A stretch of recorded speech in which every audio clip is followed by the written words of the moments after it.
हाँ, अच्छा एसी के कारण है ये। अच्छा अच्छा, ज़्यादा लोग आ गए। Okay okay. नहीं देखिए, आज हम अम, बड़ी इंपॉर्टेंट चीज़ के बारे में आपको कहना चाहते हैं। पहली बार हमने नोट किया कि चुनाव के समय प्रधानमंत्री ने, होम मिनिस्टर ने और फाइनेंस मिनिस्टर ने स्टॉक मार्केट पर टिप्पणी दी। प्रधानमंत्री ने 2-3 बार, 4 बार देश को कहा कि स्टॉक मार्केट तेजी से आगे बढ़ने जा रही है। होम मिनिस्टर ने सीधा कहा कि 4 जून को स्टॉक मार्केट आसमान में जाएगी, लोगों को खरीदना चाहिए। और यही मैसेज फाइनेंस मिनिस्टर ने दिया। फर्स्ट, ये आज थोड़ा हम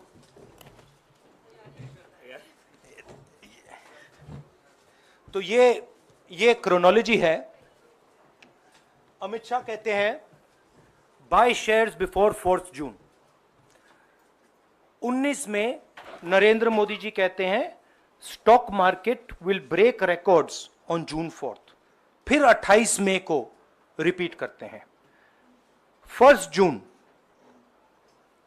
मीडिया झूठे एग्जिट पोल रिलीज करती है।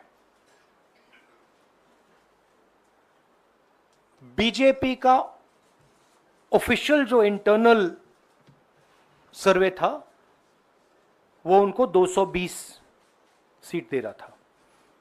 तो ये इंफॉर्मेशन बीजेपी के लीडर्स के पास था। इंटेलिजेंस एजेंसीज ने 200 और 220 के बीच में सरकार को बताया था कि उनकी सीट्स आ रही हैं। 3 जून को स्टॉक मार्केट सारे रिकॉर्ड तोड़ देता है और 4 जून को खटाक से स्टॉक मार्केट अंडरग्राउंड चला जाता है। अगला स्लाइड दिखाइए जरा। ये देखिए, 31 मई massive stock activity, more than double what was there on 30th, more than double what was there on 29, 28। ये अनोमली देखिए। ये कौन लोग हैं? ये वो लोग हैं जो जानते हैं कि कोई ना कोई घपला हो रहा है। हजारों करोड़ रुपए यहां पे इन्वेस्ट हुए हैं, फॉरेन इन्वेस्टर्स ने इन्वेस्ट किए हैं। और उसके बाद 30 लाख करोड़ रुपए का लॉस होता है। किसका लॉस होता है? रिटेल इन्वेस्टर्स का लॉस होता है। तो ये जो आप देख रहे हैं हिंदुस्तान की स्टॉक मार्केट की हिस्ट्री का सबसे बड़ा स्कैम है। और इसके बारे में हम कुछ सवाल पूछना चाहते हैं। पहला सवाल, why did PM and HM give specific investment advice to the 5 crore families investing in the stock market? Is it their job to give investment advice? Second, why both interviews were given to the same media house owned by the same business group which is also under SEBI investigation for manipulating stock market? Third, what is the connection between the BJP, the fake exit pollsters and the dubious foreign investors who invested 1 day before the exit polls were announced and made a huge profit at the cost of 5 crore families? We demand a JPC into this. We are absolutely convinced that this is a scam. Somebody has made thousands of crores of rupees at the cost of Indian retail investors, and the Prime Minister and the Home Minister have given an indication to buy. And this is a criminal act. So we demand today a joint parliamentary committee to investigate this. मैं हिंदी में बोल देता हूं. प्रधानमंत्री ने देश की जनता को इन्वेस्टमेंट एडवाइस क्यों दी, और 5 करोड़ परिवारों को जो इन्वेस्ट करते हैं उनको प्रधानमंत्री ने, होम मिनिस्टर ने स्टॉक खरीदने का आदेश क्यों दिया. दूसरा, दोनों इंटरव्यूज जो किए गए थे वो अदानी जी के जो चैनल्स हैं उनको दिए गए थे. उन पर सेबी का इन्वेस्टिगेशन हो रहा है, तो उन चैनल्स का क्या रोल है. और बीजेपी के बीच में जो फेक एग्जिट पोलस्टर्स हैं और ये जो फॉरेन इन्वेस्टर्स हैं, इनके बीच में क्या कोई रिश्ता है, और अगर रिश्ता है तो क्या है. हम जेपीसी चाहते हैं, हम इन्वेस्टिगेशन चाहते हैं, और देश इसकी सच्चाई जानना चाहता है. धन्यवाद. शुक्रिया राहुल जी. साथियों, अभी अभी राहुल जी ने आपको स्पष्ट तरीके से क्रोनोलॉजी समझ लिया है. बार बार गृह मंत्री कहते थे अब क्रोनोलॉजी समझिए. आज राहुल जी ने देश को क्रोनोलॉजी समझाया है. इसके ऊपर अगर आपके सवाल हैं तो एक एक करके आप पूछेगा, एक एक करके पूछेगा. I haven't said the chronology in English, so I'll say the chronology in English. 13th May 2024, the Home Minister says, buy shares before 4th of June. This is a clear indication to retail investors and others to buy stock. 19th May, for the first time, and then repeatedly until the 28th May, the Prime Minister says that the stock market is going to break records on 4th June. Finally, on 1st June, completely fictitious exit polls are released. These investors are given a completely wrong impression. And on the 3rd of June, as we all know, the stock market breaks all records and then crashes on the 4th of June. Whoever has made money as the stock market rose and also as the stock market crashed.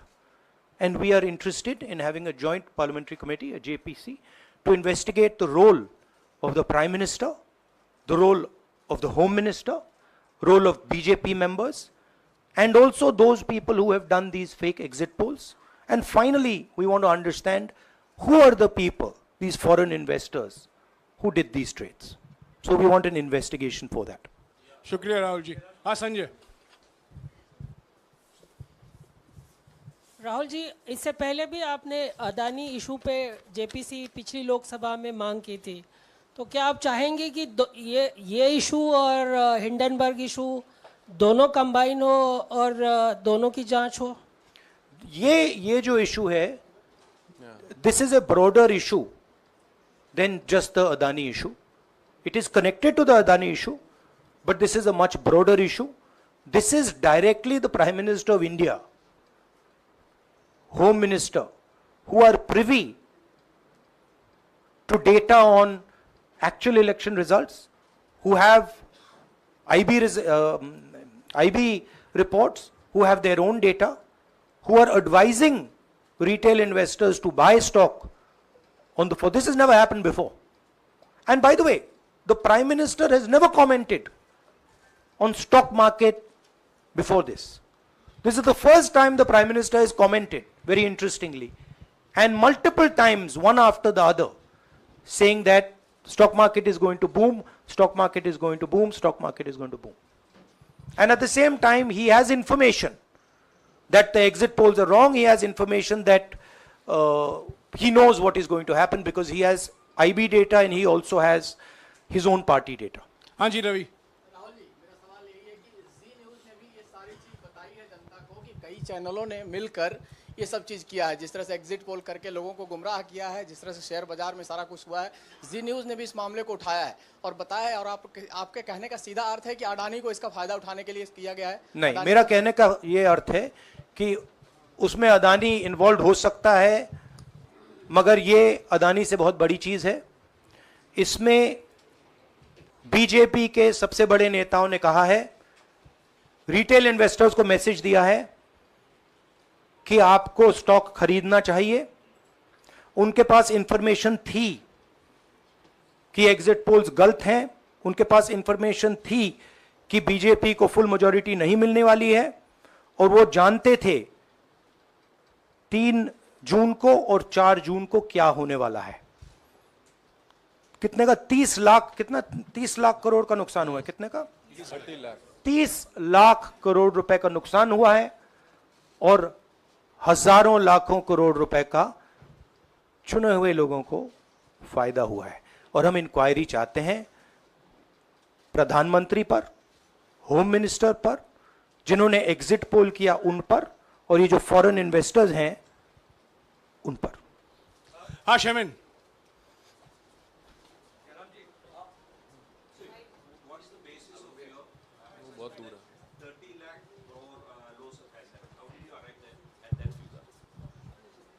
Do you want to explain? This is based on the value, market value of all the companies the day before the results came, and the market value of the stock market of all the companies at the end of the day on results. हाँ संजीव, एक minute Sanjeev. Rahul ji, you've talked about, are you alleging the involvement of the Prime Minister and the Home Minister? Yes. And whose money is it? Yes, Are you that, saying that it is what I their am money? saying. I am saying that people very high up in the BJP have carried out this scam. I am saying they had partners who carried out these exit polls. We would like to know if these exit polls were actually carried out, if people were actually sent out. And we'd also like to know the methodology of these polls. We'd like to understand who these investors are. We have some sense of who these investors are. So we are not just speaking out of the air. We are confident that if an investigation is done, interesting things will be revealed. And we think the Prime Minister and Home Minister are directly involved in this. हाँ Siddharth,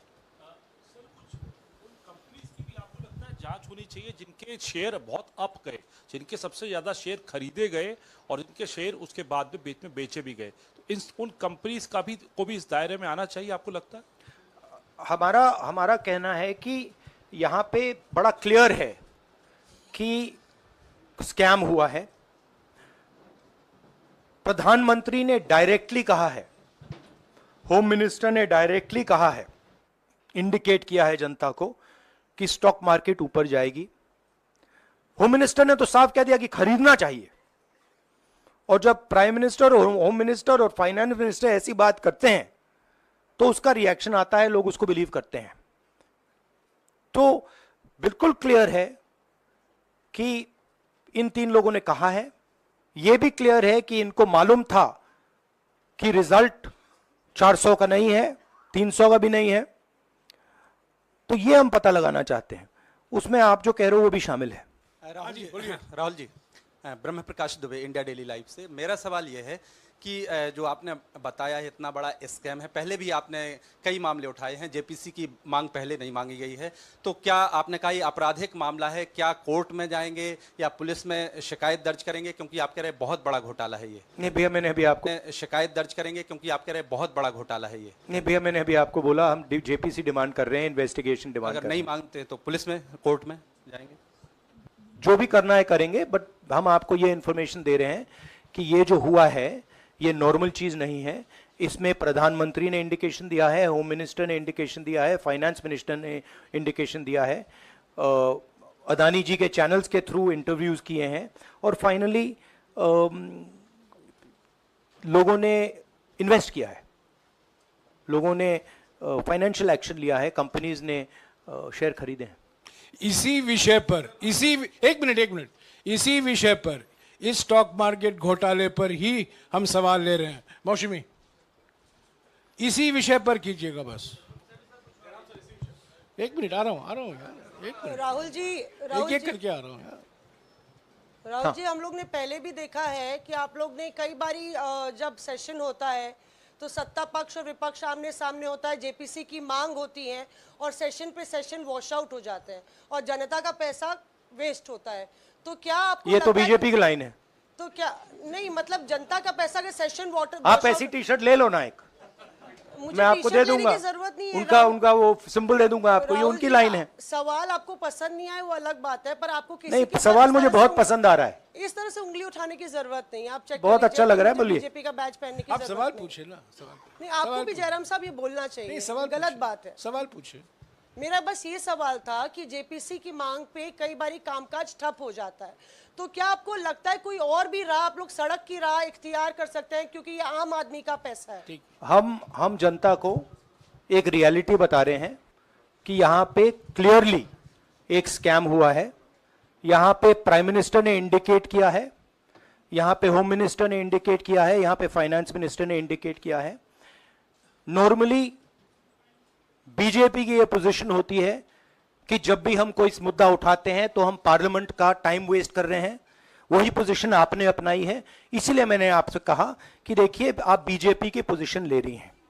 reality एक second, reality ये है कि हम JPC करवाएंगे।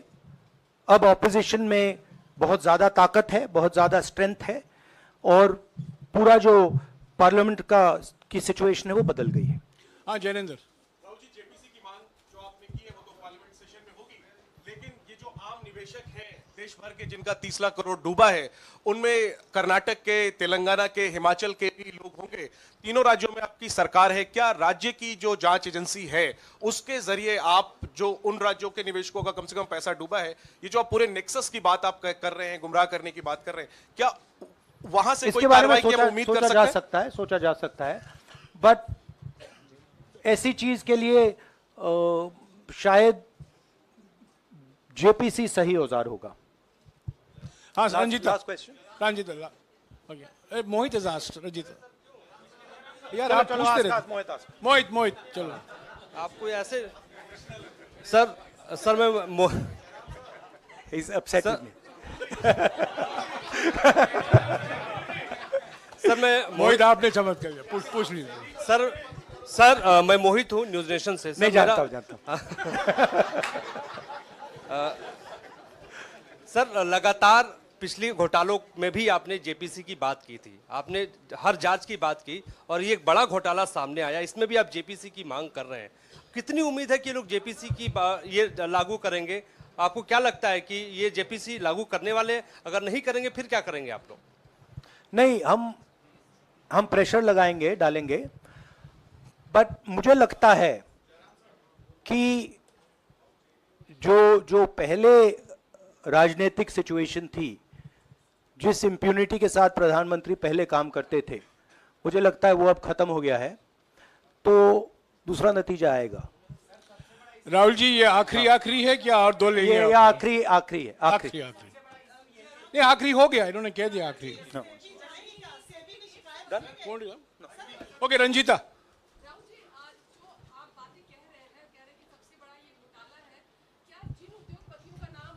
लेते रहे हैं, चुनावी जो रैलियां रही हैं उसमें भी और उसके बाद भी, क्या आप कहना चाहते हैं कि सरकार ने मदद की है उन उद्योगपतियों को और अमीर बनाने में? नहीं, मैं कह रहा हूं, मैं सिर्फ सरकार की बात नहीं कर रहा हूं, मैं दो इंडिविजुअल्स की बात कर रहा हूं। प्रधानमंत्री ने और हिंदुस्तान के सब रिटेल इन्वेस्टर्स जिनको नुकसान हुआ है, मैं आपसे बोल रहा हूं, आपको यह बात समझ आ जाएगी। आपका पैसा गया है, आपकी कमाई गई है, आपको नुकसान हुआ है, और इसमें करोड़ों युवा हैं जो ईमानदार हैं।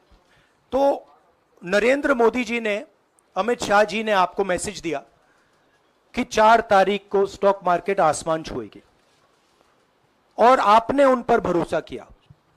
मगर सच्चाई यह थी कि नरेंद्र मोदी को मालूम था कि 4 जून को स्टॉक मार्केट आसमान नहीं छुएगी। 4 जून को स्टॉक मार्केट का जबरदस्त नुकसान होने जा रहा है, क्योंकि उनके पास इंटेलिजेंस की रिपोर्ट थी और बीजेपी का जो इंटरनल असेसमेंट था 220 सीट का, वो उनके हाथ में था। तो मेरा ये सवाल है और मैं आपसे इन्वेस्टर से कहना चाहता हूं कि आपको जो चोट पहुंची है, जो आपको दर्द हुआ है, वो चोट नरेंद्र मोदी जी और अमित शाह के बयान ने आपको पहुंचाई है। और हजारों करोड़ रुपए किसी ना किसी ने चोरी किए हैं। वो आपके जेब से गए हैं, रिटेल इन्वेस्टर्स के जेब से गए हैं। तो मैं चाहता हूं, आपके लिए बोल रहा हूं, मैं आपके लिए बोल रहा हूं कि इन्वेस्टिगेशन होना चाहिए, पता लगाना चाहिए कि प्रधानमंत्री जी ने, होम मिनिस्टर ने आपको यह गलत इंफॉर्मेशन क्यों दी, और ये कौन लोग हैं, इन्वेस्टर्स जो हैं, फॉरेन इन्वेस्टर्स हैं, जिन्होंने इस दिन फायदा उठाया। ये देखिए ग्राफ है, ये रेड चार्ट जो है, इसको देख लीजिए। ये नॉर्मल ट्रेडिंग है, ये नॉर्मल ट्रेडिंग है, ये ग्रे वाली नॉर्मल ट्रेडिंग है, और ये जो ट्रेडिंग है ये अबनॉर्मल ट्रेडिंग है, ये 2-3 गुना है, और फिर ये हुआ है नुकसान। तो ये नरेंद्र मोदी जी और अमित शाह से मैं पूछ रहा हूं कि आप में इसमें आपका क्या रोल था, और रिटेल इन्वेस्टर्स के लिए पूछ रहा हूं, आपकी मदद के लिए, आपकी मदद करने के लिए पूछ रहा हूं, और इन्वेस्टिगेशन होगा तो आपके लिए होगा। धन्यवाद, शुक्रिया। Thank you.